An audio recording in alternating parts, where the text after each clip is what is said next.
to the session tonight, Fighting for the Rights of First Nations People Living with Disabilities in the Justice System, a seminar hosted by the National Justice Project. I'm on the land of the Gadigal people of the Eora Nation, and I pay my respects to elders past, present and emerging, and thank them for the generosity with which they share the land with us. And I ask that each of you take a moment in your own way to acknowledge the country that you're on and pay respects to that generosity of spirit, to those who are the holders of traditional knowledge of the lands that we have the privilege to live on. Tonight, we're coming together following the International Day of People with Disabilities on December 3rd to bring attention to the underreported crisis facing First Nations peoples with disabilities in the justice system. In Australia, thousands of First Nations people living with disabilities are behind bars, denied the care and attention that they need. So it's time to shine a spotlight on the unacceptable condition of First Nations people living with disabilities in the justice system, and it's time to spread the call for change. Our panellists this evening are uniquely placed to give us insights into this issue. They are Megan Cracker, Damien Griffiths and Daniel Daylight. With decades of experience on the front line of the justice system, they're going to speak to the systemic breaches of the human rights of First Nations people living with disability and discuss how we can help them secure and the care and support they need to live a dignified life in the community. And they'll also look at alternatives to incarceration, highlighting the role of culturally appropriate, community-based therapeutic solutions that strengthen both the individual and the community. I'll be asking each of our panelists some questions in a slightly one-on-one manner given our Zoom setup, but please feel free to ask questions in the Q&A box, and we will have a lot of time for questions at the end of our specific questions to each of the panelists. So please take some time to join the conversation. So it's my privilege now to introduce the first of our panelists, Megan Cracker, who is a Meneng Noongar mother of three from Mount Barker in the southwest of Western Australia. Megan has a long working history with a particular focus on the most marginalised of her First Nations peoples. Prior to joining the National Justice Project, Megan worked with the No More Legal Centre, contributing to the Royal Commission into Institutional Responses to Child Sexual Abuse. Megan has also worked as a crisis responder in suicide postvention with the National Indigenous Critical Response Service and the National Suicide Prevention and Trauma Recovery Project. As you can see from the work that Megan has done, she is really committed to doing the courageous work on the front line with some of our most needy First Nations people, our most high needs First Nations people. And she has emerged as a really powerful, strong, insightful and important voice. And I'm really excited to be talking with her tonight. Megan, it's so great to have you here. I know you've had a busy day and only just come out of working in the prison to spend some time with us sharing your insights. So I thought I'd ask you by getting you to talk about what drew you to the kind of work that you're doing across all the work that you've done. You have not picked a single easy job to do. So I was just wondering if you could share with us where your personal commitment and drive come from and what's really shaped your values around the work that you're doing. Thanks, Larissa. It's really, really nice to be here tonight and this afternoon, and obviously on this. Really appreciate the introduction. I kind of fell into it. So I come from a big family. There's 13 brothers and sisters in my family. Really, really strong family from Mount Barker. Basically, when I left Mount Barker, I was working around in different government organisations, and it was really quite good. But then it got to the point where I thought, I think I need to do something more, and that's when I started working with No More Legal Service. And working with No More Legal Service very much went across to 27 prisons, all across the nation, in New South Wales, Queensland, also down in Tasmania and once in Western Australia. And speaking to people about the child sexual abuse and some of the hurt, pain, suffering that they've faced, and trying to help validate that trauma and connecting them up with counsellors and also the commission so they could tell their personal story and they be part of what it is today in terms of the recommendations that have now come out of the Royal Commission into Institutional Response to Child Sexual Abuse. From there, I went into a postvention service, and that was really, really tough work, and tough in the sense that you love your families, you see the helplessness, you see the despair, you see the poverty firsthand, and you see that there's a lack of support for our families, particularly the First Nations people around the, who are most marginalised and vulnerable. And you want to do something different, something more, and basically to correct the narrative. And then, of course, working with the National Justice Project, incredible bunch of people that work there. George Newhouse, absolutely sensational. So work with those guys 3 days a week and 2 days with the National Suicide Prevention Trauma Recovery Project. What keeps me in this role is the love for the people. The fact that you see their helplessness, you see the despair, and you know that there's something that you can do. And it's not just about doing something, it's about changing the narrative, because the narrative is completely wrong at this point. I see a lot of our people who, in the dungeons at the prison, in detention units, looking for that help, looking for that support.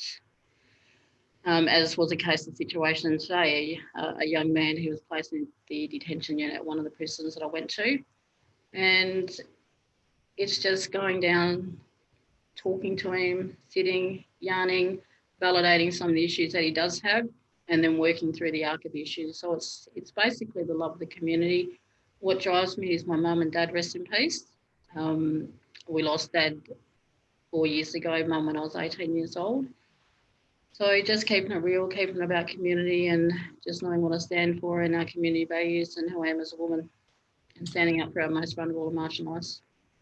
It's really clear from the work that you do that you won't take on a role unless you can make a difference. So I was wondering if you could talk a little bit about the role that you have with the National Justice Project and in taking the role on, what you are hoping to achieve. Equality. So some of the cases with the National Justice Project, it's really heartfelt, it's really quite sincere, and it's real in terms of some of the issues that we have. Cases over here in Western Australia, for example, Joyce Clark, police shooting up in Geraldton. There was a lot of challenges there, and that very much ties in what we're talking about today in terms of disabilities and so forth. And I'll touch on that a bit further. But in terms of work with the National Justice Project, absolutely incredible. And that's one of the reasons why I wanted to work with the National Justice, because they are on the front line. They do work in partnership with our community. They do elevate the issues at unprecedented levels throughout the country. And they take on issues in partnerships with the families, and the voices of our people who are most marginalised and vulnerable are heard, and they're at the front coalface in the sense, and in the media. So it's one where you can force systemic change to a group who is highly marginalised and highly vulnerable. 40% of our people across this nation, in terms of Aboriginal mob First Nations, fall below the poverty line. Over in Western Australia, where I come from, 60%. So it's really, really, really tough, the challenges that you see with our people in terms of homelessness, child removals, suicides, you name it, we see it, domestic violence. The work of the National Justice Project very much elevates many of those issues, and it provides that legal advice, and we do it together with the families, which is incredible. You talk about the fact that part of what you're wanting to do is to address some of the systemic failures. Can you talk a little bit about, for people who really don't understand the world that you're working in, what some of those systemic failures are? So I'll allude to a couple of examples. So, for example, across this nation, in a 3-year period, there were 10,000 people that took their lives to suicide. 10,000 people, black, white, and brown. That is absolutely disgusting. It's draconian. And what I'm saying is that suicide awareness is not on par with suicide prevention. So in terms of the supports, the psychosocial supports, the assertive outreach into the homes of our communities, into our homes of the families. So we elevate those issues in partnership with the families and say, this is what's needed going forward to save lives. With the prisons, for example, as soon as a person walks into the prisons, all of a sudden they don't get NDIS, they don't get Medicare, they don't get pharmaceutical benefits. So that's health discrimination at its best. So we see many of our families in the prisons and they're not entitled to get any of that. So there's some of the things that we're looking at. I mean, there's a lot of positive things as well in the sense of the over in New South Wales with the justice reinvestments. Over in America, they very much have defund the police, but with the justice reinvestments over in New South Wales, it's about spending money in our community and basically keeping people out of prison in the first place. And that's very much consistent with the way it was back in the 80s. Back in the 80s, it was very much about providing that support to our families. I remember my Auntie Beryl, who worked as a health worker down in a place called Narrogin. She went out to the community, she went out to the homes. If someone needed a health check, she was there. She was there to provide that service. Today, and I'll just take into account Department of Child Protection and its counterparts all across this nation, a $6 billion corporation, $6 billion corporation, yet 17% is spent on family supports. So there's been a shift from the 80s to where we are today. And that very much is consistent with what we've seen in terms of the Bringing Them Home report. In 1997, 2,000 children were in care. The Stolen Generation, the apology by Mr. Rudd, 8,000 children in care. And today it's gone up to 23,000 kids in care. And by 2030, we're expecting there'll be 50,000 Black kids in care. That is just ridiculous. And what we need to do, and this is what I love about the work of the National Justice Project, is that our families aren't being spoken for. They're using their voices, their experiences to say what the issues are. So that's the systemic repairs, the systemic challenges that it's good being part of, because you're saving lives, you're improving life circumstances, but you're making it better for the generations coming behind you. You talked about the justice reinvestment and the defund the police. I was wondering if you could talk a little bit more about the sorts of reforms that you think are needed. And obviously they're the big picture reforms, quite big structural reforms, but also, you've also mentioned the fact that people coming into prisons don't get on the NDIS. So there's sort of other kinds of things that could be done. Just from your perspective, if we made you Prime Minister, what sorts of reforms would you like to see across the board that, from your experience, would really make a difference to people on the ground? Okay. So obviously more support into the homes. There would need to be that 24/7 assertive outreach into the homes of the people. There needs to be that intense psychosocial support. So when I say intensive support, psychosocial support, is treating mobs that you come into contact like they're your brother, they're your sister, they're your uncle, they're your child. What are the issues that's going to bring them into a positive place again? What we have across this nation is 12,000 people that are in prison, 12,000 of our brothers and sisters that are in prison today. There's a program over in Western Australia. It's a very modest program. It's really quite humbling. That is the Nulla Maya program. So what happened is that since 2016, 370 people have walked out of prisons. They've had training for 2 weeks and they've received 8 different qualifications, and those are all working now.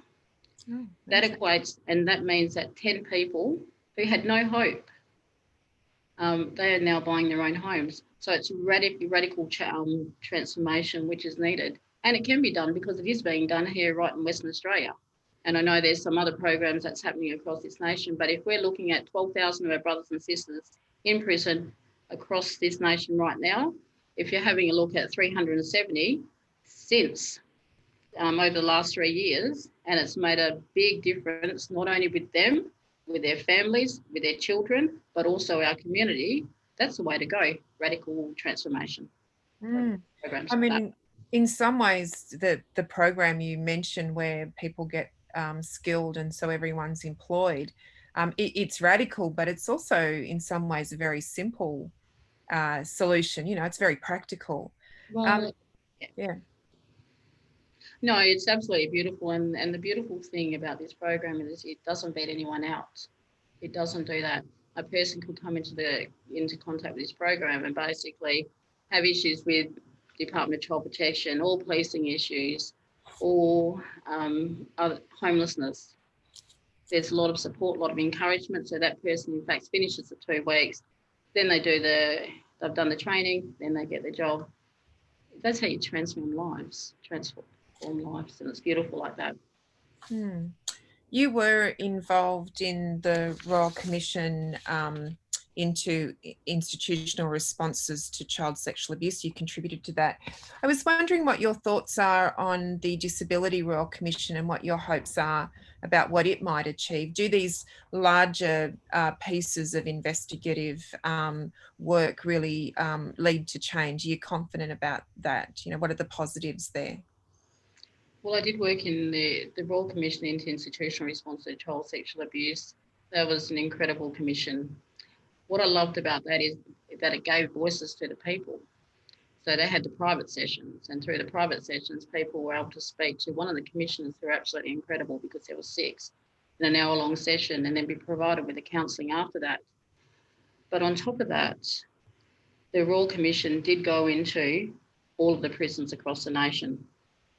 They gave our people a voice to be heard. And what we've seen after that, even though the Royal Commission has finished, we've seen things change.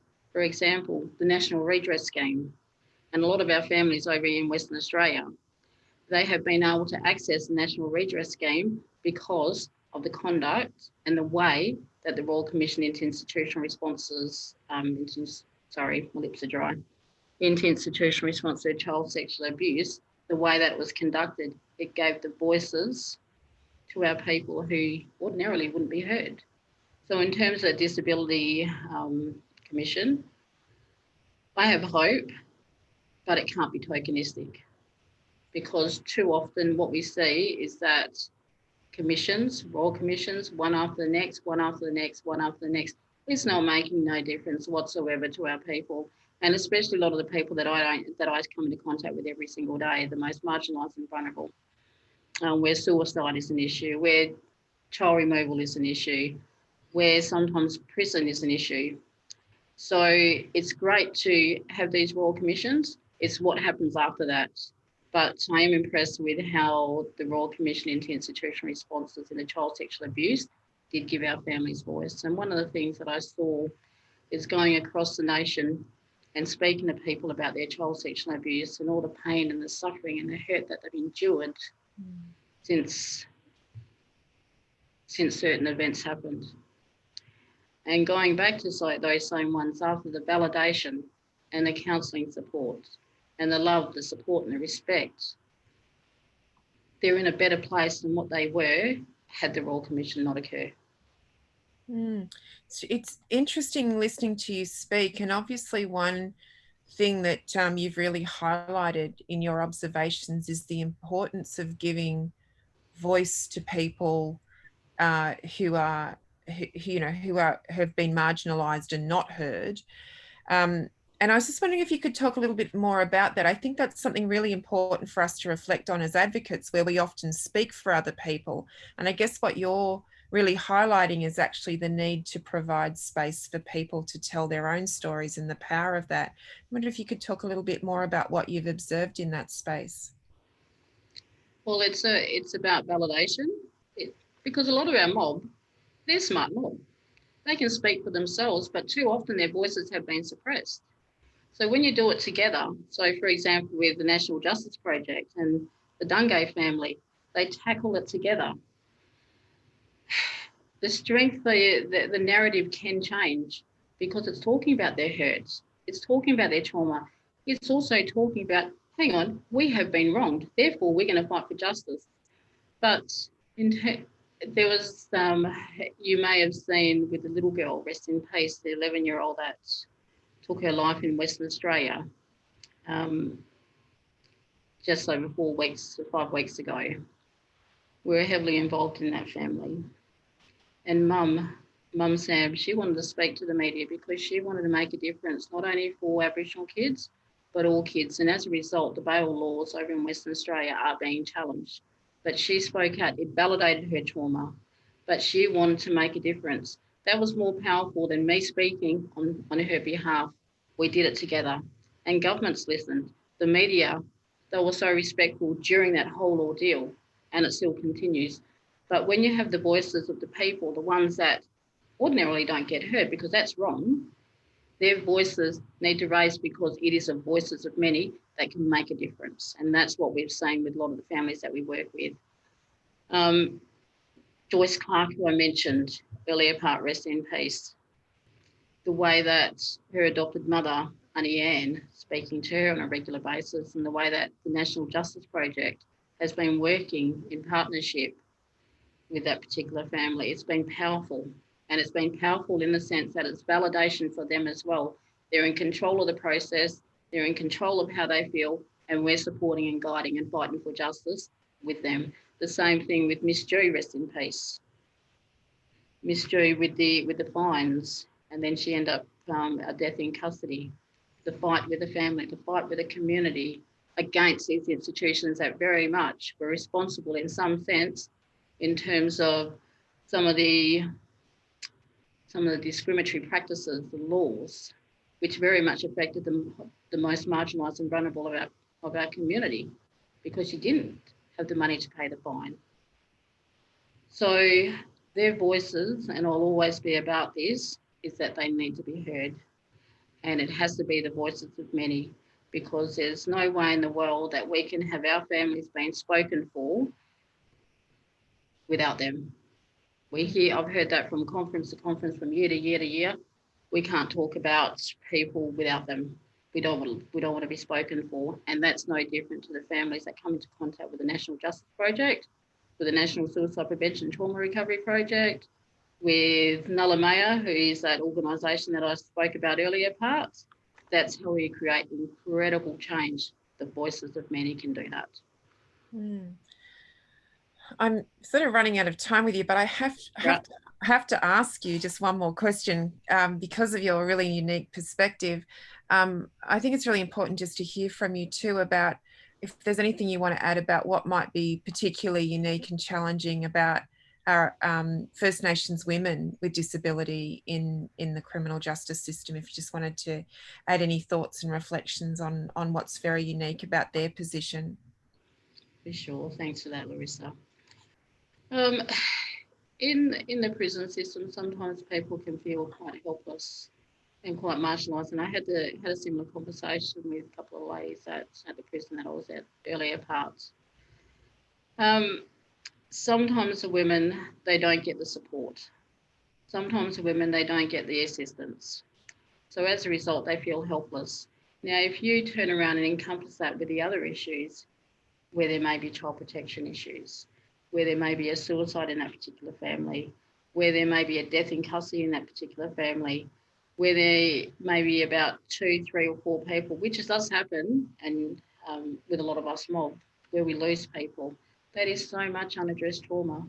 And that sadly, that basically, if that isn't disabled, that plays a huge part in terms of how Aboriginal ladies do feel in the prison system. And it can lead to deaths in custody, so to speak. But if you have a look at what happened in Western Australia about 3 weeks ago,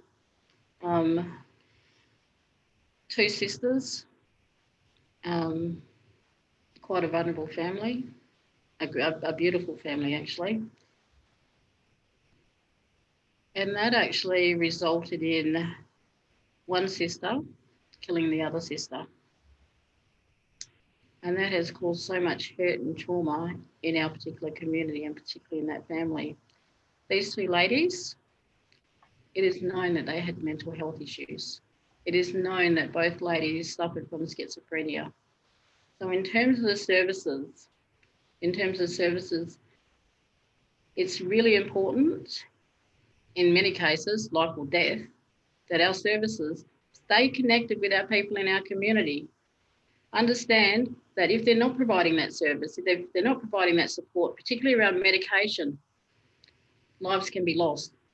And sadly, that's what's being echoed from this particular family. They're saying that they were failed by services. And I'm not just talking about Aboriginal services, I'm talking about the mental health services.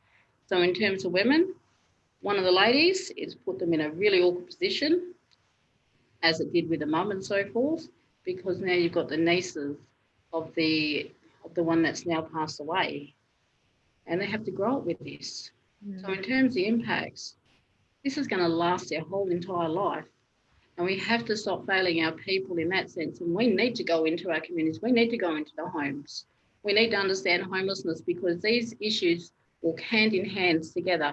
And like I was saying earlier, there's 60% of our people who have come into contact with the criminal justice system. They do fall under the poverty line across this nation.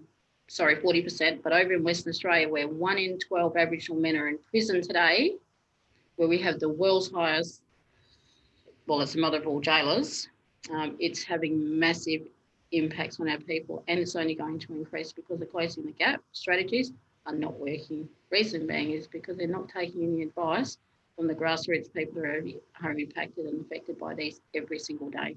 And until that changes, nothing will change.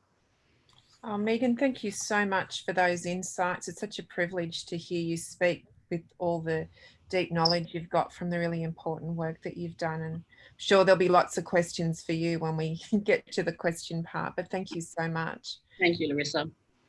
It's now my great privilege to introduce Damien Griffiths, who is a Worimi man and a leading advocate for the human rights of Aboriginal and Torres Strait Islander people with disability.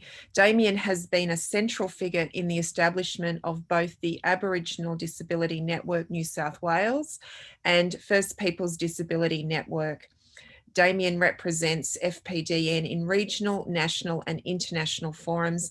And in 2014, he very deservedly won the Tony Fitzgerald Community Individual Memorial Award at the Australian Human Rights Awards. Damien has been doing groundbreaking work in this space and really is a leader on issues around First Nations disability. So it's an absolute privilege to have you here tonight, Damien. Hi, Larissa. Great to be here. Thank you. And I thought I'd ask, similarly as I asked Megan, what drew you to working in this area, and what sort of shaped your values that defines the work that you do? Yeah, well, I spent a lot of time growing up around a profoundly hearing impaired grandmother. So I saw the isolation that Nan experienced and the challenges she faced to be able to participate in community life. And I've also had my own personal experiences with mental health over the years, and work hard at managing that, like a lot of us do, really, in many ways. But I was also very fortunate to be mentored by Uncle Lester Bostock, a great Bundjalung warrior who was himself a man with physical disability and a pioneer of Aboriginal media, and did amazing things, but also an extraordinarily humble man. That was it was a father figure to me in many ways. And also Ani Gail Rankin, who you'd remember well, Nunanjeri woman with physical disability also, who was a powerful leader. So I've been very blessed to be influenced by those great elders. Yeah, lovely to have a little reminder of the wonderful Lester Bostock, who, I think really left his mark, as did the other elders you mentioned. I was wondering if you could talk a little bit about, particularly with your work with First Peoples Disability Network, what some of the key areas of concern are for you, perhaps generally, but then of course you've done a lot of work in the justice space as well. So that Sure. too, just so people can get a really big snapshot of how complex the work is that you're actually doing. Yeah, sure. So the First Peoples Disability Network is a very unique organisation in that we are governed by First Nations people with disability themselves. So our board members are all First Nations people with a range of different disability types. So they have intellectual disability, acquired brain injury, physical disability, blind, deaf, for example, and they own the organisation. So that makes us very, very unique. Our priorities in terms of broad issues, that's obviously the National Disability Insurance Scheme, and Megan touched on some of the issues there, but generally speaking, the National Disability Insurance Scheme is failing our people with disability. But in terms of justice, there's a couple of key areas which we focus upon. Firstly, it's the extraordinary violation of human rights of some of our First Nations people with disability, where they find themselves indefinitely detained in Australian prisons. And it's one of those things you almost need to stop and contemplate for a moment. At last count in the Northern Territory, there were more than 30 First Nations people with disability who were indefinitely detained. So that happens when a person is considered to be either a danger to themselves or a danger to others due to the nature of their disability, and they end up being effectively accommodated in prison. And many times, if the person had pled guilty, they would have been out of prison much quicker and may have cycled out of prison much more quickly. We have taken this matter to the United Nations on a number of occasions, but still we see no movement at all around this issue on the part of the Commonwealth, but also state and territory governments. It's an issue that occurs across the country, very prevalent in the Northern Territory, happens in WA, even happens in New South Wales. So we're aware of, just recently I heard the situation of a young, well, not so young now, Aboriginal woman with very significant disability who's been in Long Bay Jail for 20 years now, spending most of that time in solitary confinement. But you wouldn't know of these stories. They're not often told about. We also would say, Larissa, there's just an increasing criminalisation of disability across the board, and particularly for those people that experience psychosocial disability, so mental health. So we often say at the First Peoples Disability Network that if you're having a psychotic episode, you better make sure it's on the third Tuesday of every fourth month when the mental health team's in town, or you're in the back of a paddy wagon and you're off to prison. And you'll appear before a magistrate who maybe doesn't understand disability particularly well, and then you end up in prison, and perhaps indefinitely. But also another issue that we see a lot of, and Megan would know this well, and Daniel will, I'm sure, knows this better than I do, but just the interactions between police and First Nations people with disability, and people with disability generally, not just First Nations people, but definitely happens disproportionately. Just a couple of weeks ago in Taree, my colleagues had a community forum there, and there was a number of examples used of young First Nations kids with disability as young as 11 or 12 being handcuffed by local police. We hear about those stories all the time. So in terms of social justice and extraordinary and egregious violation of human rights, it's hard to think of anything more serious than some of these things that go on, still often underreported in many ways.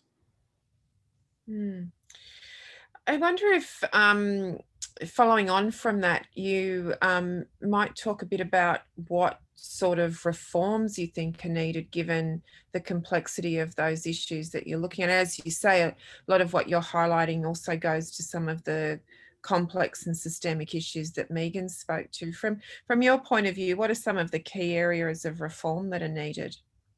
I totally agree with all the points that Megan was making before, and I think her wisdom and knowledge of what's going on the ground is so critical here. But I think clearly we need law reform. I'm not a lawyer, so I'll leave that to the lawyers to address how that needs to be done. But law reform clearly needs to happen across all jurisdictions, no doubt about it. We also need greater investment in disability advocacy. So one of the things that we've identified is the potential for disability advocates to be co-located with Aboriginal legal services.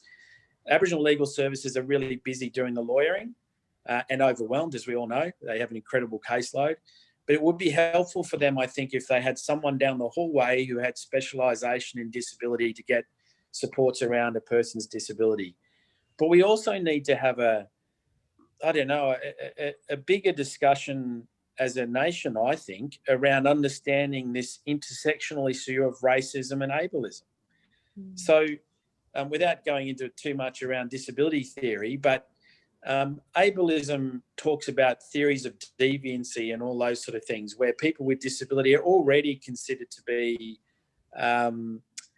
it's a Western approach to disability. So when the English invaded, they brought with them the Western approach to disability. And that was very quickly, as we know, in Sydney, it was only a matter of a few years before orphanages were built and what were then called idiot houses, for example, and asylums.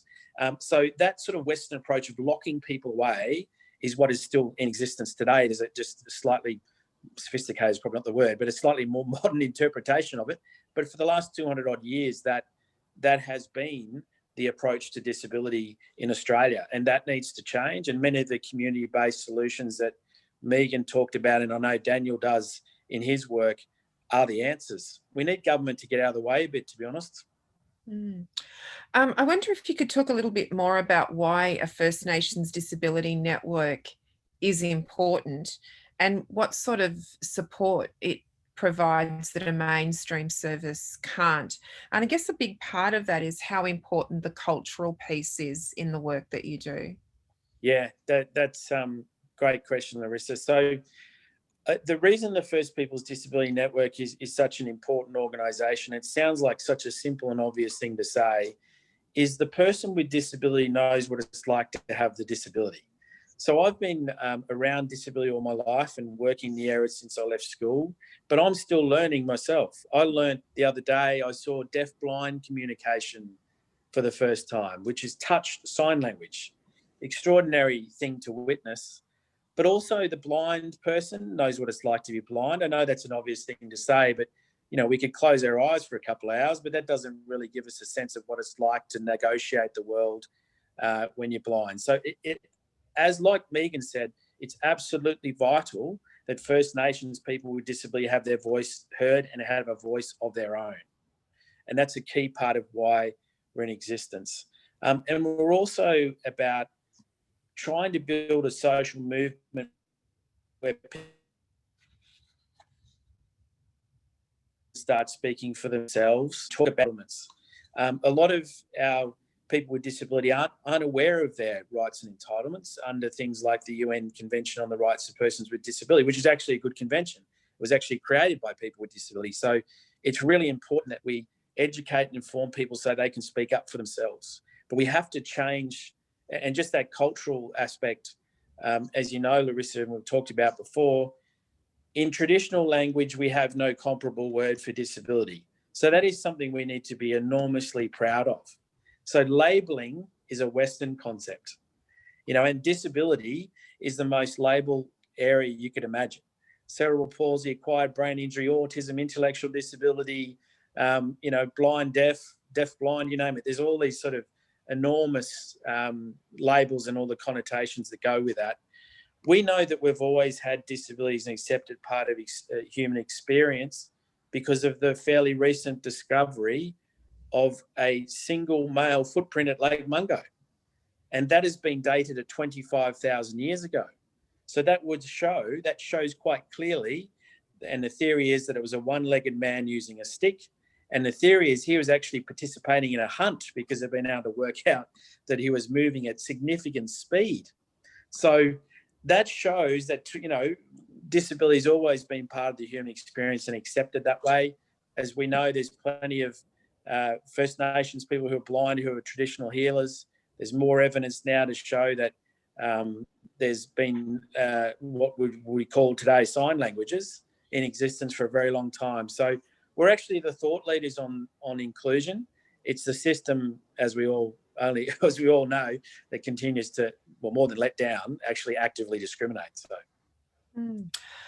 Given the amount of time you've now been leading in this space, Damien, I thought it might be interesting to hear your reflections on what sorts of improvements you've seen over time. We're talking a lot about, what are really entrenched problems, but I thought it might be helpful to maybe get a sense from you about where things have improved, to see the sorts of things that you've seen make a difference. I mean, you have alluded to some of those things already, but I thought it'd be great to hear from you about your reflections on that.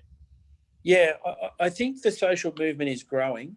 I would share Megan's concerns around things like closing the gap that have been silent on disability. And that's very frustrating for us because things like closing the gap, mind you, there's a little bit of movement there. I do want to acknowledge that in the sense that disability is now recognised as an area that needs greater support. So that's positive.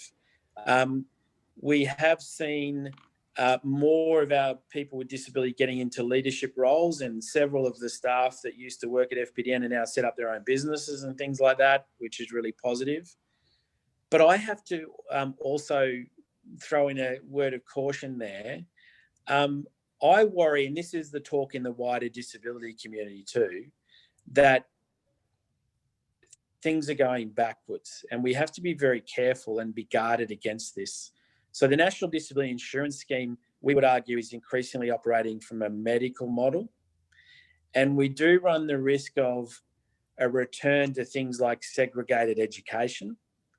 That's back on the agenda, because if you take a market-driven approach to human services, one of the first things the market will do is try and reduce costs.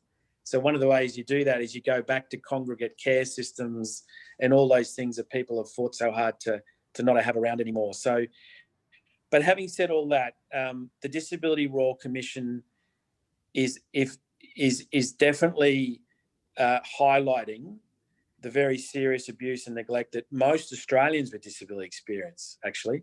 And that's a positive in the sense that it's shining a light on some very dark places.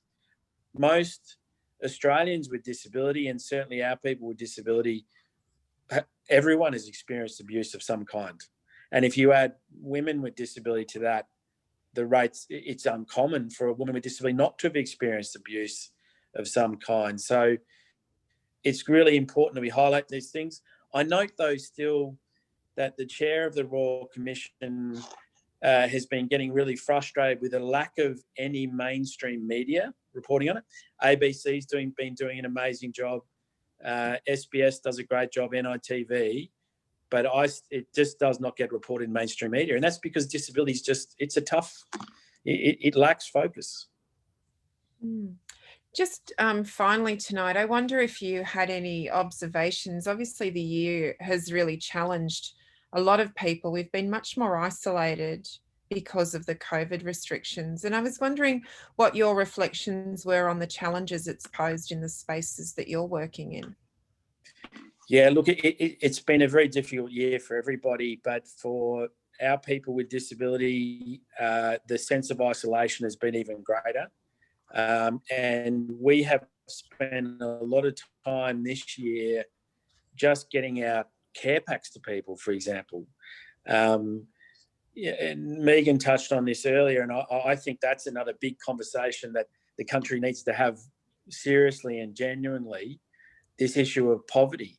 And we, and as all of us know, and I know you report on regularly, Larissa, but this situation, particularly in regional remote Australia, where food security is a genuine and serious issue, and lack of access to clean water and a reliable electrical supply and all those sort of things have a major impact if you have a disability. So if you're a person with disability on a ventilator and the power goes out, well, it can be life and death. So I think there's some key issues, I would say, racism, ableism, and a serious, proper understanding of poverty. I just don't get a sense, perhaps it's the mood I'm in today, Larissa, but I don't know if too many bureaucrats that really have an insight into this world. Thank you, Damien. It's always a privilege to hear you talk, and really respect the advocacy you've been doing consistently in the space. It's now my great pleasure to introduce Daniel Daylight, who's a proud Gamilaroi man who has family ties to the Gubbi Gubbi Nation. Daniel has a passion for helping Aboriginal children and youth caught in the criminal justice system and has spent his working life in the justice sector. He worked on the development of the Youth Koori Court, including consultation with community and development of the program with other stakeholders. Daniel is the Managing Director of the Infinite Hope Aboriginal Corporation. He's a Director of the Redfern Aboriginal Medical Service Board and on the Just Reinvest New South Wales Executive Committee. So really making his mark across a range of really important initiatives with energy and all of the heart he brings to his work. Daniel, I wondered if I could ask a similar question to you that I've asked of Megan and Damien, and that is, obviously you've been really passionate and committed to the work that you've been doing. And I wonder if you could talk just a little bit or share what drew you to doing that work and what are the values that you've brought to the work that you're doing in the community. Thanks, Larissa. Yes, what drew me to my work is my things are all right, so my internet's unstable. That's good. Yeah, so what drew me to working in this field was just like Damien and Megan had talked about, was the need that we all need to be doing something, because our plight as Aboriginal people here in this country is not going to get better unless we're doing things to try and make it better.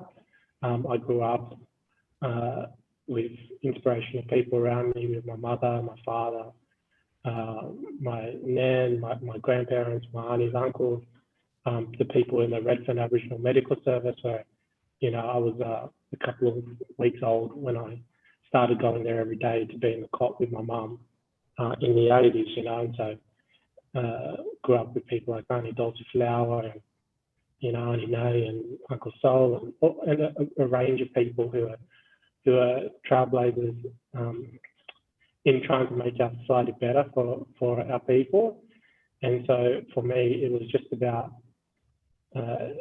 like Megan, I kind of stumbled into it, to be fair. It was just kind of like, I was looking for a job when I finished school, and I got that job, and I kind of, I had grown up in a family where I had a lot of cousins, uncles, aunties who were in jail, in and out of jail.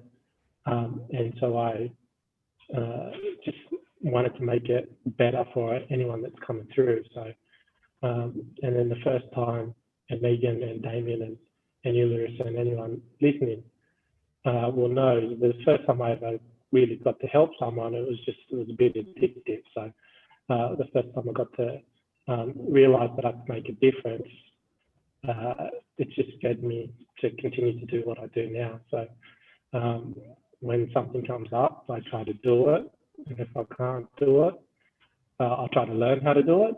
And if I can't do that, there's other awesome people around, and I'll try and support those people. So, you know, I was very fortunate to grow up around people. I went to Marawina down in the block, and grew up around people who were very strong on self-determination and community control. And so that's just driven me my whole working life. So yeah, that's kind of how I ended up this way, through legal aid, the children's courts, now working at Weave, working with people 18 to 30 getting out of the justice system, or who are in the justice system, and trying to help them get through it. So it's just been a constant kind of learning point, and just always trying to make a difference where I can. Well, you've certainly been doing that. And you did mention Weave Youth and Community Services, which you're a program manager of. And I wondered if you could share the work that you're doing, what Weave does, and why it's such an important organisation in the community. Yes, I'm at Weave. I'm actually here now on Gadigal land in Waterloo, in Sydney. We work amongst the kind of inner Sydney and out towards La Perouse areas of the inner part of the eastern part of Sydney, I should say. And so it's been around for over 40 years. It's a community organisation, and it does a bunch of different things, from early intervention to dual diagnosis programs, which don't really exist. And so it's good to have a good dual diagnosis program here, so we can, as we've talked about before, kind of the gaps in the system, you know, the gap in dual diagnosis, and the gap in you know, not being able to access mental health services when you're on drugs, or vice versa, not being able to access drug services because you're on medication, so you can't go to a rehab. So, and things like that. So we do all that stuff here. The program that I run is Creating Futures. So it's a justice program. We've had really good results. Our recidivism rate here is, we had an evaluation done earlier this year, and we have a recidivism rate of 4.11%, which is, you know, remarkable, considering we don't cherry pick our clients. We just, if they're from Redfern, Waterloo, Lapa, and they're getting out, they're going to get referred to us, and we'll take them. And so we've had that really good recidivism rate, but then to kind of show the gap in in the system is we get no government funding. So we're funded by philanthropic organisations, and we sent our evaluations to the ministers and to corrective services and to everyone, and we don't even get a response, to be frank. So, so that's quite frustrating, but, really generous people have stepped in and have been able to fund us to do the work that we know works. What's a bit of a gap is here in New South Wales anyway, and it's probably across the whole country, you do a justice program and our funds just do it for 12 weeks. And it's just like, how do you solve 200 years of trauma in 12 weeks time? How can you solve 30 years of trauma in 12 weeks time? And it solves not even the right word, but how can you heal from that, So it's impossible, and so we set those services up to fail that do that.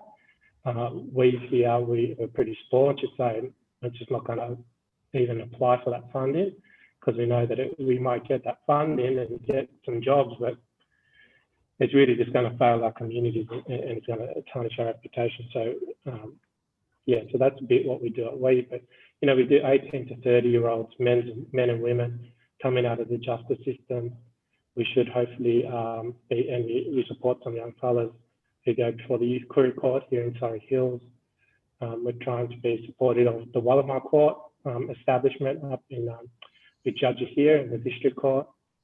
So we're also looking to we will be lowering our age range down to 10, so from 10 to 30, because of, we kind of advocate, we were part of the advocacy team there for raising the age of criminal responsibility. That didn't go well, so we're dropping our age to 10 so we can pick up some of the young fellas who are still going to get caught in and out of the system. So those are all the kind of things we do here at WE. Yes, and people should hop on your website and see your fabulous stories and resources there and find out a little bit more about what you do so they can support the great work. Just wanted to follow up on that and ask if you could talk a little bit more about the particular issues facing young people with disabilities in the justice system. Yeah, so they're pretty similar to the issues that both Megan and Damien brought up. The problem is once you enter the system, the system's the system. So, they're not the access to, people often point to the juvenile system and say, oh, that's better, that's a holiday farm. And in some cases it is kind of nicer looking and stuff, but it's still a jail. And, I've had young people I've worked with who are, 16, with all the trauma in the world, with all the kind of mental health conditions in the world, intellectual disabilities, and they're just on 23-hour-a-day lockdown here in Western Sydney, and you're just like, and I've never had a problem with them, because as Megan said, if you go in there and you engage them, you won't have a problem with them. They want help, they know they need help, or they want assistance, and they want that support. And if they say Kuru Fala or Murray Fala or Lunga Fala or whatever, rock up there to support them, they're always happy for that. The problem with our system is you don't have that. You go into jail and it's just, it's still punitive, It's very much about punishment, I find. And what the bit of the issue is, we always, well, especially the youth justice system or juvenile justice system, whatever it's called in each of the states, still does, is they just promote the kind of good news stories, They don't promote the 23-hour-a-day lockdowns that they're doing. They only promote, and then they get sued about that, and they put non-disclosures on those lawsuits, and so we can never talk about them, But I've known multiple incidents of self-harm and stuff that's happening in our juvenile detention centres here in New South Wales that just gets covered up, or that leads to a riot.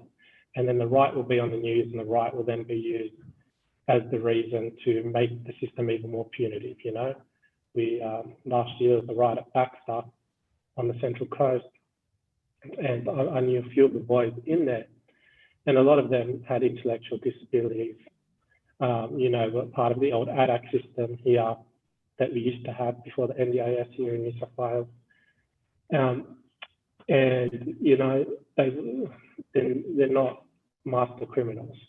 They're just I once heard Damien and Scott Avery, you know, talk from the First People's Disability Network about, you know, how we just kind of criminalise Aboriginal kids with disabilities, you know, starting from school because you can't learn in year 6, you know, it might be you can't hear, it could be whatever the different kind of reasons that might happen, and it spirals out of control until you hit to 11 or 10, sorry, you get to 10 and the system goes, okay, now you're 10, we can lock you up. And so it's, again, those are the gaps. The gaps are what Megan talked about in terms of like even when there is a good program inside that might do something, you know, you might have a psychiatrist or a psychologist inside there. That psychiatrist then doesn't exist when you go back to Boggabilla, or you go to Brewarrina, or you go to any country town where these fellas might be coming into that centre from, you know, and that continuation of care is non-existent. And, you know, it's because we fund these big institutions. You know, we're about to spend $30 million on biometric security for Frank Baxter after the riots, you know, and it's just like we should spend that $30 million on helping those communities where those young fellas come from so they never end up in that system. You know, we've just spent $1 billion on a jail here on the North Coast, $1 billion in those communities up there supporting Aboriginal organisations would have made so much more difference than, you know, giving a couple of community members up there some jobs in the jail, you know, and saying, oh, well, we've invested in your community this way. It's like, you just invested to locking up people up. You haven't invested to, you know, helping us. So those are the things. And the other thing would probably be the diagnosis. And it's the NDIS. And I'm not an expert in that. And Damien is much more of an expert in it than me. But it's just so confusing. As a frontline worker that doesn't specialise in disability, you know, we'll help you if you have a disability, or we'll help you if you are just kind of in and out of jail because of different socioeconomic reasons. You know, you're just dealing so you can have something to eat or to wear some nice clothes. Like, we'll take you either way. But once I go to the NDIS way, it's just like, oh, I don't know how to do it. You have to get a different service. No one will do it. There's a bunch of services that are around in Sydney. We're very fortunate in that way because, you know, we have all these services in Sydney, but they're just kind of, a lot of them just are useless, or they're not culturally safe, they're not culturally competent, you know, so they're definitely in no way culturally responsive and trying to fit into our communities. They're just, you know, services that exist in our communities. Mm. You've covered a so lot that's of... That's probably a big problem. Yeah, you've covered a lot of ground there, Daniel, but I did want to ask you about the youth Koori Court and what a difference that made. What, you know, what sorts of things were you trying to achieve in setting it up? What was the, you know, what you did some consultations with the community, what were the community saying, and what's been the impact of that? Yeah, so youth Koori Court, it's not like a brand new idea. You know, we have circle sentencing kind of thing started in Port Augusta, I think, down there in South Australia, and then circle sentencing existed already in New South Wales, but for whatever reason in those 20 years that it existed, we never thought it'd be a good idea to get you know, our elders involved in the sentencing of our young ones. So that's what we did, but our elders are involved in trying to connect them young fellas back into their community, into their culture. You know, that's a massive thing for us as Aboriginal people, and it's a massive thing for us as Aboriginal people in the city. You know, we live in this kind of, a lot of young fellas, you know, say to me it's like an urban, you know, the concrete jungle. And so we live in this, you know, area where you can't kind of get on country and stuff. So we tried to incorporate some of that into the court. And again, it's like having advocacy as a part of that, having Aboriginal people around the table who can say, who can speak up for Aboriginal people the same way Damien and Megan both made great points about having people with disabilities there to be able to advocate for themselves. You know, I mean, having strong Aboriginal people around the table to advocate for these young ones is so vital because they're young, they're babies. You know what I mean? Just because they're 13, they're 14, they need the community to stick up for them because they didn't get there of their own doing. You know, they might have done that crime and maybe they shouldn't have done that crime, but you know what I mean? They were put into that position by the failing of the system, of our communities. And it's just like, it's about getting our communities around the table to say, you're not alone, we're going to walk with you and we're going to try and help you out, you know, to kind of co-opt like a little thing. Like we had no budget when we started that, like we just did that. Magistrate Duncan, the Children's Court said we'll do it. Had amazing lawyer, Sasha De Silva from the ALS, myself, Jess Brown from the Community Legal Centre, and we just kind of did that without any extra funding, and it was just about having people around the table who cared, and it made a big difference. You know, we had young people. You know, I've had some young people I've worked with who are Just Reinvest youth ambassadors, who wrote an article about raising the age of criminal responsibility earlier this year. But they talked about how the New South Wales government, Stronger Communities, you know, little subsector, has a budget of $16.4 billion. And then they posed the question, ask any of our mob if these services are making our communities stronger. And they're not. That sector is facts, or is, you know, community services, or is the child protection register, that's the police, that's juvenile justice, that's corrective, legal aid, all these different things. It's not actually making our community stronger, you know, it's actually just giving the services funding so that they can say that they work with Aboriginal people, but they're slowly just watching us kind of slip into higher rates of being in custody and being removed from our families. Seems like a good point to just get your thoughts on the importance of early intervention. Yeah, so I think it's vital. Like for me, I don't want you should not have to go to jail to get appropriate support. You should not have to commit a crime to get appropriate support. One of the young, you know, some young people that we talked to with Just Reinvest in Mount Druitt out in Western Sydney, we talked to them and they talked about how when they were 11, they had to plead guilty to a crime so they could access support, because if they didn't plead guilty, they wouldn't have been able to access support. And it just shows kind of the failings of our system, and that those services should be heavily invested into communities and to young people so that they never have to get to the system. Like it's all like, I love working in the system, and I love working with the people who are in the system, I'll put it that way. But you know, all the great work I'm doing, the rates are going, well, sorry, I'm not talking myself up, but all the great work that we try and do, you know, the rates just keep going up and up and up. And I don't know any more that I can do, that Damien can do, that Megan can do, that you could do, Larissa. You know, we talk about it, we do these things. The system's doing what it's supposed to do, and it's supposed to lock up angry Black people. And we're not doing anything at the moment to change that.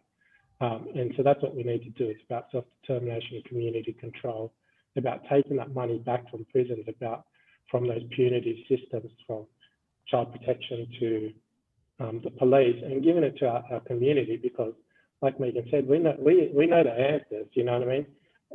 You know, those advocates, they know the answers. I spoke to Damien a lot, and Damien knows way more than any person I've ever met who's an NDIS provider out there about working with that mob. But, you know, they probably don't get that much funding from the government either. You know, we're doing all these things because we care. And that's great, but we need to actually make that big systemic change.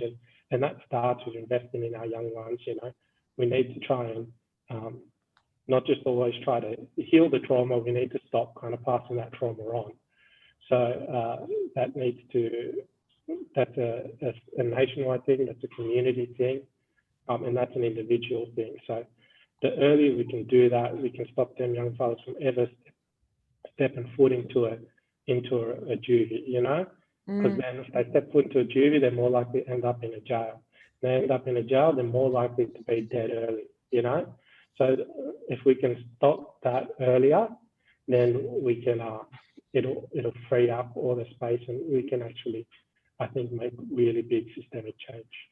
You have talked about justice reinvestment and effectively defund the police with what you're talking about in terms of the reallocation of resources, and you've talked about a range of other options for reform. But just before I go to open up to the questions from the audience, I just wondered, Daniel, if there were any other particular reforms that you wanted to just note that you think are important in addition to the ones you've mentioned.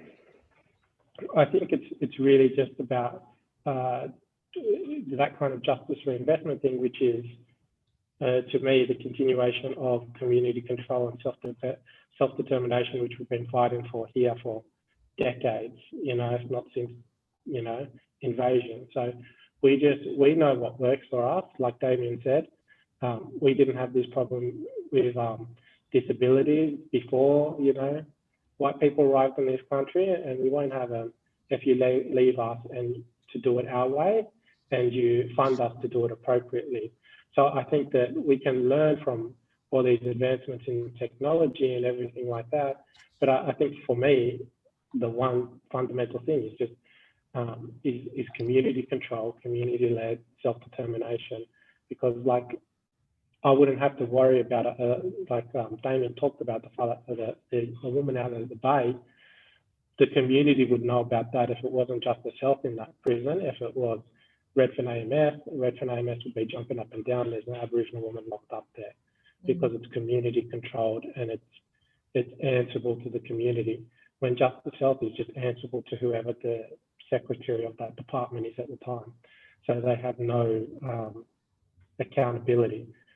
We have accountability to our mob, because trust me, if we don't do it, as a director of the AMS here in Redfern, if we don't do it, trust me, we're getting shouted out on Redfern Street. So we have way more accountability than these kind of bigwigs do. So I think one of the things for me very vital is just letting like Aboriginal community controlled health organisations to administer some of the care inside those centres and prisons.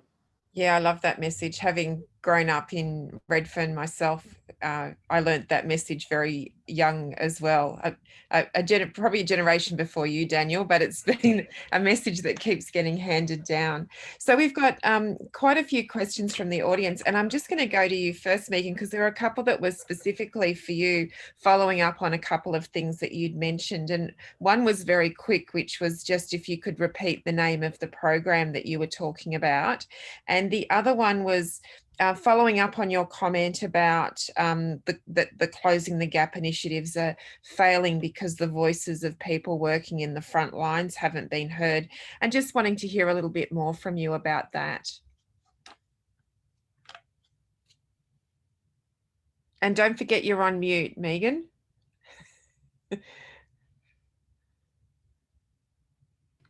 Yeah, there you go. Thanks for that. I'm just trying to think which program that I was talking about. I think it was the one where people were given the skills over 8 weeks and then employed. Okay, thank you. So that's Nulla Mayer employment program. That's the person that heads that up. His name is Mervyn Eads. He's been in the system for 18 years, but he's also, like in prison, he's also come out and he's done some incredible work in partnership with our community. He doesn't treat anyone different. He loves all the brothers and sisters, and basically if they need a hand with something, he's there front and centre for them. And that's about that radical transformation and taking someone to a positive place. And it's always done with that love and respect, which is beautiful. And that's why there's 10 people buying their own homes today and 370 people that are employed across the nation.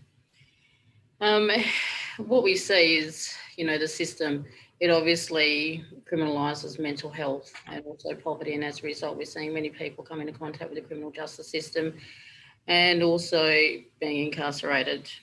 But Closing the Gap strategies, what's worked? It hasn't worked. It has failed dismally.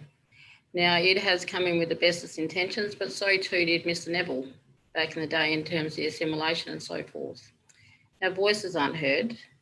And I'm talking about the people in the prisons that I go and see every single day, some of the people out in the homes where they're quite vulnerable and marginalised, and they don't have any fuel money to get to appointments and so forth, and they've got another arc of issues.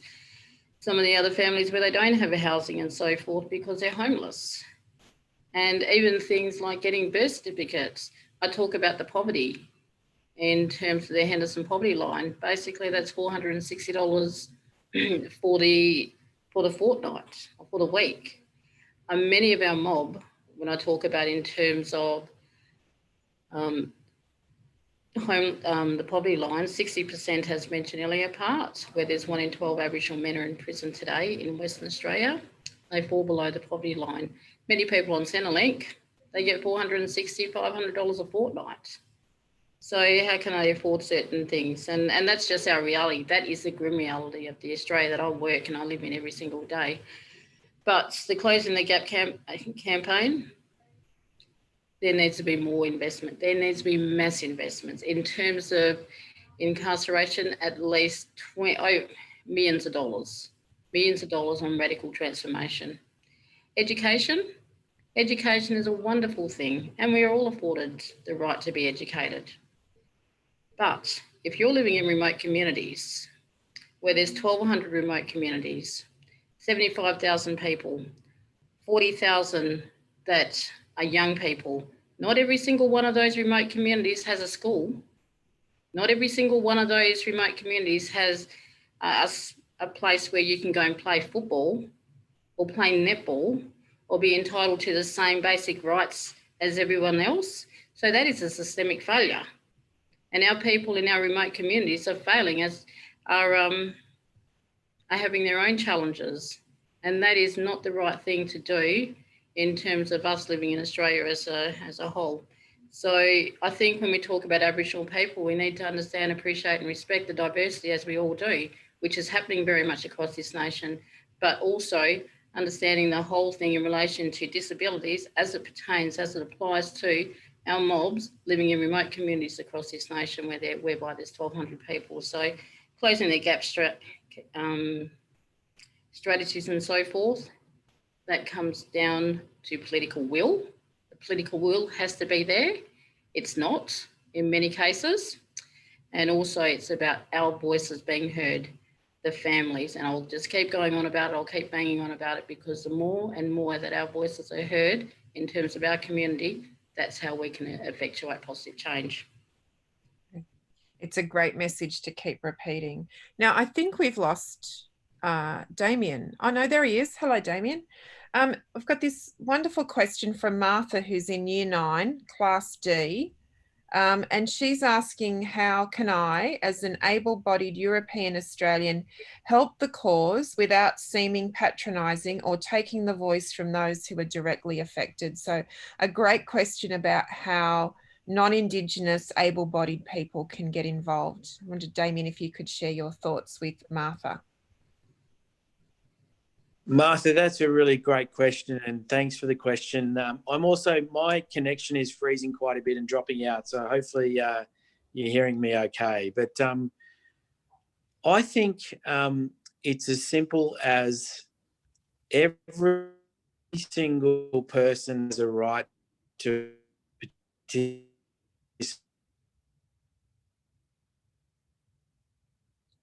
and the wider community, and that. Damien, you're breaking up a little bit. So what we might do is just ask you to switch your... Come at the world with that sort of attitude, that being a pathway. Yeah, so I wonder if you could repeat your answer because you did cut out. And if you just take the screen off, yeah, great. So, yeah, please try again, Damien. All right, so I'm not sure how much we heard there, so apologies. I don't have a great connection here at the moment. I'm very sorry. But yeah, great question, Martha. I think what we can do is learn from the way that we as First Nations people have always just accepted disability as part of the human experience. Disability is humanity is a diverse thing, and many of us come at the world in different ways, and everyone has their own knowledge and their own contribution to make. And I think it's about valuing that and respecting that.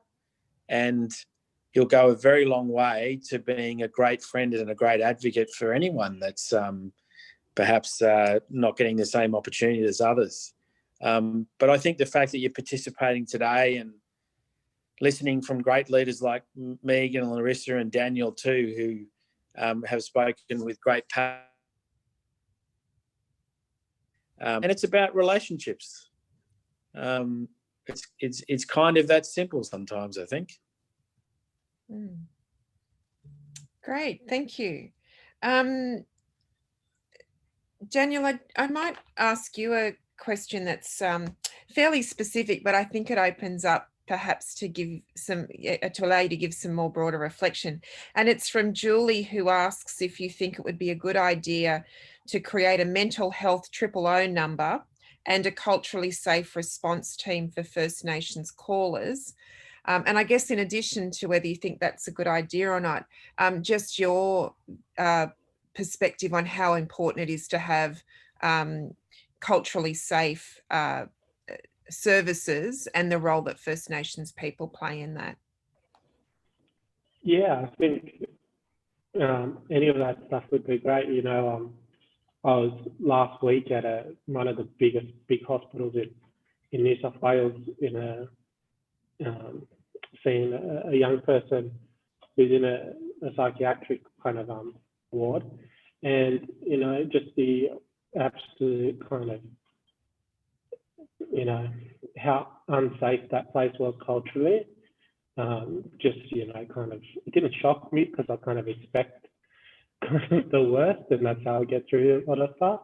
But it just was so disappointing, you know, that, you know, we often talk about how we're very lucky, you know, in a lot of ways to live in Sydney, you know, with the access to all these great services. And then you go to this massive hospital and you just see how badly run it is and how, you know, just shocking it is in terms of cultural safety. And you wonder why, it's no wonder why we don't access those systems. You know, the Aboriginal Medical Service here in Redfern was set up because we knew that the hospitals were racist and we won't go into them to get treatment. So we decided to set up our own clinics, you know, and that's still successful. But over many, many years, we've seen the mainstreaming of health, you know, here that, you know, there's a lot of services that in the local health districts or in Justice Health, things that were originally started by Aboriginal medical services and in the community, and then kind of the system co-opted them and then took them over and then weakened them over time, you know. And mental health to me is a massive issue. You know, I helped to facilitate a young men's group, a healing group that we run here between Waterloo and La Perouse.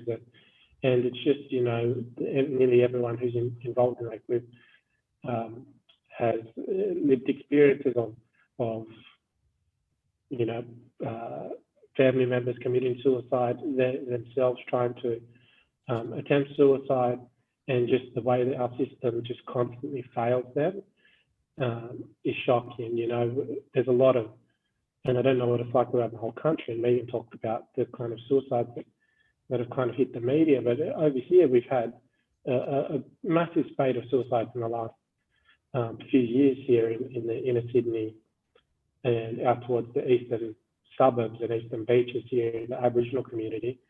And, you know, none of them ever reaches the media. When something happens in the media and we talk about suicides here now, if it's someone from over the eastern beaches, it's not that queer kid from Maroubra or that queer kid from Larpa. It's, you know, it's that surfer kid who is getting bullied at school, and they're all equally as horrendous as each other. But the level of no one caring for us here kind of is constantly jarring. And so I think that that's why the questioner's point would be good, because I think that we as Aboriginal workers and we as Aboriginal services, we inherently care because that could be our brother, that could be our cousin, that could be our auntie, that could be any one of our mob that is on the other end of that phone. And so I think we inherently care more and we'll try harder. And I wish that we could get to the point where everyone in society cares as much. You know, I always say, people ask me, what do you want to do? And I go, I wish people would care. I was just about to swear and say the C word, but I wish people would care. Do you know what I mean? And that's the thing that I get, is people just don't care about us. And so we care about ourselves. And so anything that kind of puts power back into our communities around mental health, around anything, but specifically around mental health, and about how the way we view health as Aboriginal people, that it's not just mental health, it's all encompassing. When we get to that point in society, and we're getting there, because as Damien said about disability, it's the same thing around mental health and around, you know, in this whole pandemic thing, we've noticed everyone's been like, oh, we're going to nature. That'll, you know, that's helping us. And it's like, well, we've been trying to go on country for years, and you say, well, that's lazy, and saying we're going on walkabouts and stuff. And it's like, no, that's a part of our culture, and you'll realise that that's part of your culture too, you know, one day. So I think, you know, that was a very long way to put it, but I think that Aboriginal mental health needs to be seen through the prism of Aboriginal health, and that it's all encompassing. And to having an Aboriginal person, or at the very least a really great service that understands that on the other end of the line, would make all the difference in the world. Because at the moment, our systems just, you go there because you're suicidal, unless you kind of, you know, unless you're in the act of doing it, they're going to send you back home, you know, even though, and then that person commits suicide at home. And it's just this constant failing of our systems that we've done nothing to stop since I've been in this field anyway. And it's just like, we're going to have to, again, as Aboriginal people, like we did with the medical services around physical health, around, you know, with Fred Hollows with the eyes, and everything else, we're going to have to take it upon ourselves again to kind of run that ball, and we're going to have to lead that. And I hope that we'll do that at Redfern here with the AMS soon. Thanks for that, Daniel. Damien, I might just check in with you and see if you had any last thoughts or reflections, particularly off the back of that, but anything else that's come to mind while we've been talking tonight.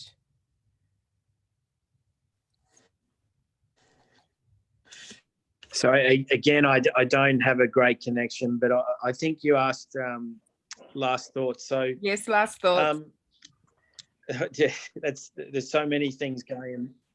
Yeah, there's so many things going off in my head, Larissa, and I mean, I think it's the wisdom of Daniel and Megan and their work on the ground, but we need friends and colleagues and other people to help us out, to speak up around the very serious human rights abuses that we've all will help here. So by participating tonight and then hopefully going on and sharing some of the stories that you've heard from Daniel and Megan tonight, and maybe taking the time to understand a bit more about the First Peoples Disability Network, I think that'd be really great. We need many voices to talk about these issues that are still really silent in many ways. We've still got a very long way to go to highlight some of the very serious issues going on for First Nations people with disability. Apologies in the last little while. That's okay, Damien. And you even cut out while you were saying that just to make the point. And Megan, I just wanted to check in with you to see if you had any last thoughts or comments to make. And don't forget you're on mute. Thank you.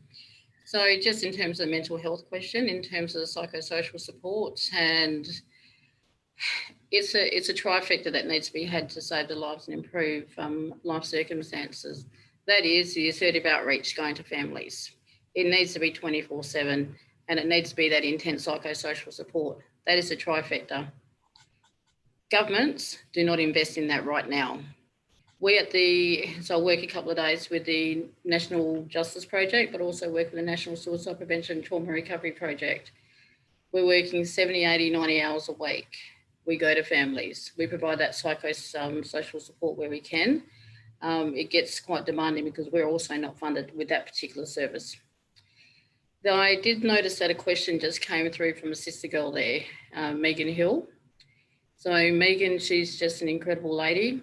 She's a beautiful mum, And we've had a lot of strong conversations, nothing but much love and respect for the challenges that she faces and many other across this nation. But one of the things that Megan and I have spoken about is this rheumatic fever and how it impacts on our families, our First Nations people, and the real not so concerted effort to address this issue, to bring about that awareness, and the amount of people that are losing their lives because of it, the amount of people that are being unsupported because of it. So there needs to be that awareness, particularly around this rheumatic fever and how it has draconian impact and on our First Nations people. And there needs to be that awareness right across this nation, because we hear and we see so many of these mainstream organisations. Yes, rheumatic fever is a huge community in the Aboriginal community, but we have very skilled people that are experiencing it with their own children, that should take the lead in terms of ensuring that awareness is happening. That's not happening. So I just want to pay deep respect and love to Megan, because I know she's a boss yoga and someone that I totally love and respect, as I do with many of our other families. But mental health is a massive issue. And in terms of the incarceration rate, in terms of community support, I think that we need to go back to where it was the 1980s and there was so much love, support in terms of the social services into our community, and we did it our way, so to speak. Right now, what we're seeing, and a lot of these buzzwords, intergenerational trauma, that is very real. But what about generational racism that still very much exists, where legislations are played out, where policies are enacted, where they have the closing the gap strategies and so forth? That intergenerational racism still very much exists, and that's why the voices of our people matter.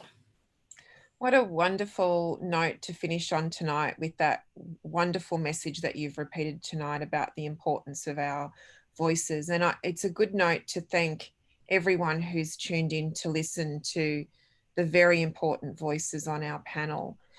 There's a wonderful saying in our culture that real wisdom comes from listening. So I hope all of you take away a bit of wisdom from listening to our panelists tonight. I'd like to thank everyone who put a question in. There were heaps of them, which meant people were very engaged with what Megan, Damien and Daniel were saying. And in answering Gillian's question about what is the best way for a non-Aboriginal person to support the important work being done by tonight's panelists, can I encourage you to learn more about and support the organisations that Megan, Daniel and Damien are involved in: the National Justice Project, the First Peoples Disability Network, the Weave Youth and Community Services and Just Reinvest. So at this point, if we were in a town hall, there would be thunderous applause for Megan, Daniel and Damien as we all thank them so much tonight, not just for sharing their time and their insights with us, which in and of itself was an absolute privilege, but really celebrating the important work they're doing on the ground. I'm sure all of us will leave really inspired by the kinds of change that Megan, Damien and Daniel achieve as people on the ground, really committed and being those agents of change we really need. So Daniel Daylight, Megan Cracker and Damien Griffiths, thank you all so very much. Just finally tonight, I'd like to acknowledge George Newhouse and Timothy Ginty and the National Justice Project for making tonight possible. So to all of you, particularly our panelists, take care and good